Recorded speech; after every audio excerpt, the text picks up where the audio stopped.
Amen. Voilà donc, si j'avais su de Christ et Bani, nous étions donc arrivés à la page 14.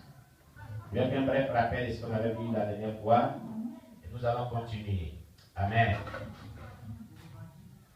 Voilà, pour ceux qui suivent ce thème, Christ et Bani a visité le ciel et l'enfer à plusieurs reprises. Voilà, dans les expériences avec le Seigneur. Amen. Voilà. Donc la dernière fois, fait un bref rappel. Jésus m'amena à un autre endroit et me montra une femme. Quand je la vis, la peur me saisit et je commençai à trembler. Ce qui me fit plus peur, c'est de voir deux grands serpents qui s'étaient enroulés avec leur tête tournée vers cette femme. Jésus me dit, fils, ces serpents sont les démons qui étaient en alliance avec elle et qui lui tiennent compagnie. La femme n'a pas brisé cette alliance avant de mourir. Ce sera la même chose qui arrivera à toute personne qui n'aura pas brisé toute alliance satanique avec le monde des ténèbres. C'est-à-dire que tu n'es pas délivré. Tu n'as pas brisé les alliances sataniques avec le monde des ténèbres. Quand tu vas mourir, ton âme va descendre en enfer. Et les démons, avec lesquels tu avais tissé des alliances, des pactes, ils vont te tourmenter en enfer. Alléluia. C'est pourquoi cette femme qui était en alliance avec deux serpents, avec lesquels elle travaillait parce que c'était une sataniste, elle servait le diable. Donc tous ceux qui sont dans la sorcellerie, les agents du diable, et qui se trompent disant qu'ils sont chrétiens, vous vous fatiguez pour ne rien. Cherchez véritablement votre délivrance. Parce que sans délivrance, si tu meurs dans ta condition de sataniste, sorcier, ou bien possédé, ou bien démonisé, ou bien influencé par un esprit quelconque, aucun possédé ne rentrera au ciel. C'est un endroit pur. Aucun démonisé ne rentrera au ciel, au paradis. C'est un endroit pur. Alléluia. Donc, si vous avez un problème spirituel qui nécessite la délivrance, voilà une période où on a un jeune. Et vous avez entendu, c'est un temps de délivrance et de restauration. Amen. C'est un temps de délivrance et de restauration. Donc, si tu vois que ta condition spirituelle n'est pas encore libérée et que tu as des problèmes spirituels qui nécessitent l'intervention divine de Dieu pour ta délivrance, c'est le temps d'observer ce temps de jeûne et prière. Nous allons prier pour tous ces sujets pour que tu sois délivré. Alléluia. Je dis Alléluia. Alors cette femme n'a pas été délivrée. Donc, Dieu parle à tout le monde, à chaque personne ce matin. Il dit pour cela que je veux, que tu sois beaucoup sérieux par rapport à la délivrance de mon peuple. Parce que bon nombre d'entre eux sont encore dans les liens des esprits familiaux. Voilà ce que Jésus disait à Christ et Bani. Alléluia. La raison pour laquelle la vie de mon peuple va en temps de ci est qu'il y a des alliances qui les retiennent toujours. Fils, sois sérieux avec la délivrance pour pouvoir libérer mon peuple des forces des ténèbres. Enseigne-les comment ils doivent toujours maintenir leur délivrance pour que ce que tu as détruit, le diable ne vienne plus de reconstruire. Une chose est d'acquérir la délivrance, mais après la délivrance, une chose est de la conserver. Alléluia. La délivrance acquiert, elle se conserve. Amen. Voilà. Il y a des personnes, quand on fait la délivrance, quelques jours après, ils sont encore dans la case infectés par les démons. On a déjà parlé de cela la dernière fois dans la pluie de la délivrance, et j'ai expliqué ces choses, comment conserver la délivrance. Amen. Vous pouvez voir les vidéos précédentes. Voilà, du jeûne de 21 jours que nous avons fait. Nous avons détaillé toutes ces choses, comment conserver la délivrance. Quelle vie mener après la délivrance. Voilà, comment garder sa délivrance et progresser à le Seigneur. Après qu'on soit délivré des mauvais esprits. Amen, amen. J'en ai parlé la dernière fois. Alléluia. Et ceci est très important. Amen, amen. Voilà, excusez-moi. Voilà, ok. On y va. Nous allons charger la batterie parce qu'elle a commencé à déconner, excusez-moi. Elle a signalé cette batterie-là. On va charger un peu légèrement.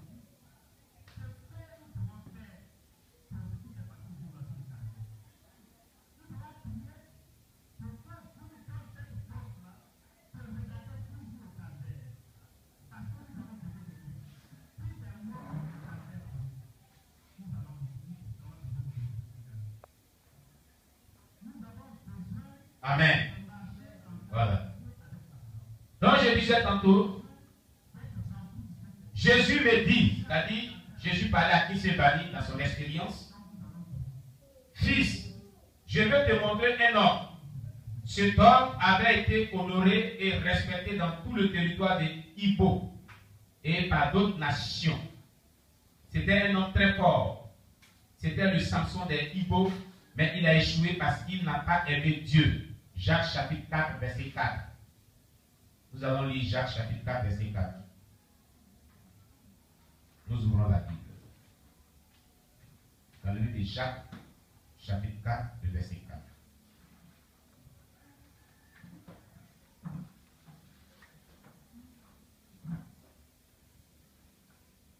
Amen, amen.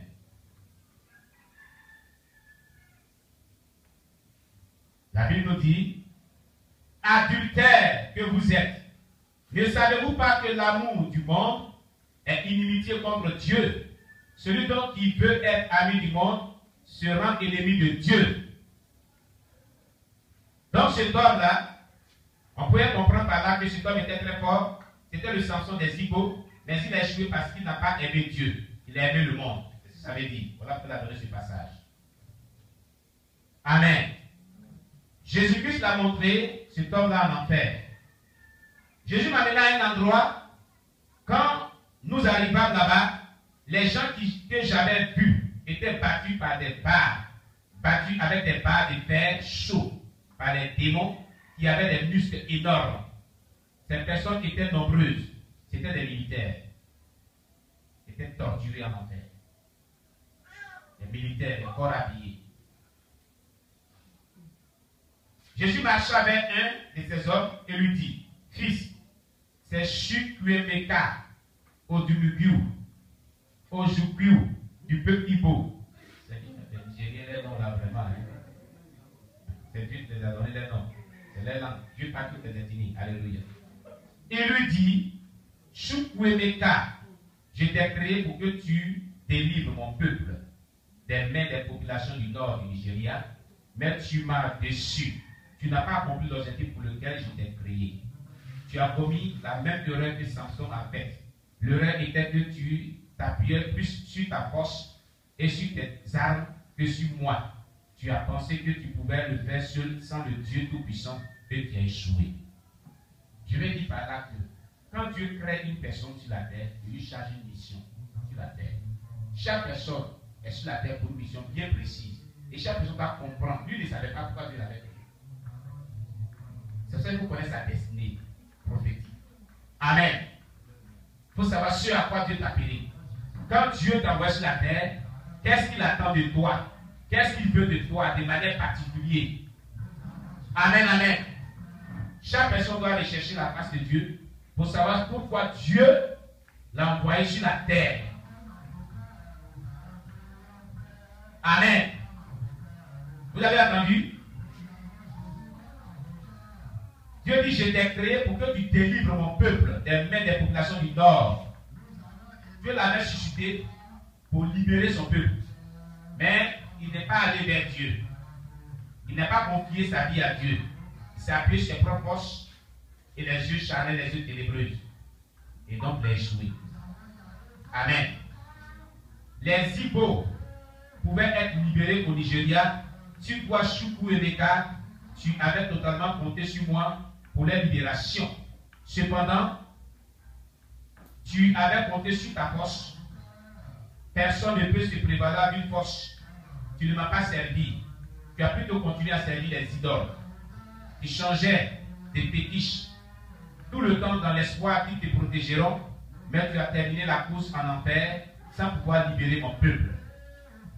Il s'est laissé plonger dans le satanisme, dans le fétichisme, au lieu de pouvoir se tourner vers Dieu. C'est comme certains politiciens qui ne savent pas que Dieu les a chargés d'une mission. Et donc ils jouent la politique avec Dieu. Est-ce qu'on peut faire politique avec Dieu? Être avec les rituels et puis venir voir les autres et venir prier pour moi pour que j'aie le pouvoir. On ne peut pas blaguer Dieu. Moi j'ai dit aux politiciens, si vous voulez suivre Dieu, suivez Dieu. Et comme dans les mondes, c'est un monde de mensonges, de tromperies, de ruse. Donc il ne peut pas suivre Dieu. Il n'y a pas un véritable politique de suivre Dieu au monde. Il n'y en a pas. Ce sont des menteurs, tous des menteurs, des pervers, des infidèles, des satanistes. Ils ont tout visage des hypocrites. Je le dis haut et fort. Leur vie n'est pas agréable à Dieu. Ce sont des trompeurs. Amen. Si l'on peut vraiment se donner au Seigneur sérieusement. Voilà. Et je les appelle à la repentance. Je lance un appel à la repentance. Se donne au Seigneur pour le salut de leur âme. Amen, amen. Amen. Voilà. Tu t'es corrompu avec les ennemis de la tribu et tu t'es compromis. Tu as reçu de l'argent venant des dirigeants de la nation nigérienne pour garder le silence après la guerre de Biafra et tu n'as rien dit. Ainsi chaque année, ils t'appelaient en secret pour te donner de l'argent pour que tu leur permettes de toujours maintenir ton peuple dans les liens et tu as accepté cela. Regardez la corruption. Un homme corrompu comme cela. Je vais parler à tous ceux qui se corrompent d'une manière ou d'une autre. Toi qui te compromets, tu rentres dans les compromissions de corruption. Aujourd'hui, je l'ai dit hier, tu mets ton enfant à l'école, depuis la maternelle, comme le petit Salomon, mon fils Salomon. CP1, tu payes l'école, tu payes fourniture. Jusqu'à ce qu'hier, l'entrée en 6e, il a son CEP, son premier diplôme. Après, il va avoir son BPC, le brevet. Après, il va avoir le bac. Tu payes l'école, les fournitures, tout. Il a eu le bac. Aujourd'hui, même le BPC, le CP, le BPC, le bac se paye en Côte d'Ivoire. On connaît l'argent des examinateurs pour qu'on les donne des années. Et ça ne date pas d'aujourd'hui. Quand moi j'étais en entrée il passait mon entrée en 6e, une jeune fille dont la maman était institutrice a fait tout pour qu'on paye son CEP. Voilà, les gens nous ont payé de l'argent. Le PPC se paie. Le bac se paie. La corruption est vraiment d'actualité. La dégradation morale dont on a parlé aujourd'hui, la conscience morale dont on a parlé hier, chaque idée, c'est de ça qu'il parle. C'est la dégradation de la conscience morale. Quand il finit d'avoir le bac, on dit va passer concours pour déposer des dossiers qui paient les frais normaux, mais ils ont déjà la liste bouclée de ceux qui vont avoir ce concours. Si tu ne rentres pas dans le système, le concours coûte 2 millions, 5 millions. Ton papa doit chercher 5 millions, 2 millions pour les donner. Le corrupteur là, et le corrompu là, ils vont en enfer. Retenez cela. C'est la Bible qui le dit. Maranatha! Au ciel, il n'y a pas de corrupteur qui rentre. Il n'y a pas de corrompu qui rentre. Retenez cela. Moi, je vous dis la vérité. Au ciel, là, aucun corrompu ne rentrera, aucun corrupteur ne rentrera. Ça, c'est la vérité. Si tu vas vendre ton âme à cause de concours, tu te retrouveras en enfer matin. Voilà. Un corrupteur, un corrompu, il s'est laissé compromettre dans la corruption, lui donnait de l'argent, il vendait son peuple. Il n'est pas en enfer. Ce n'est pas un modèle qui est ici, là. La Bible dit rien de souillé, rien d'impur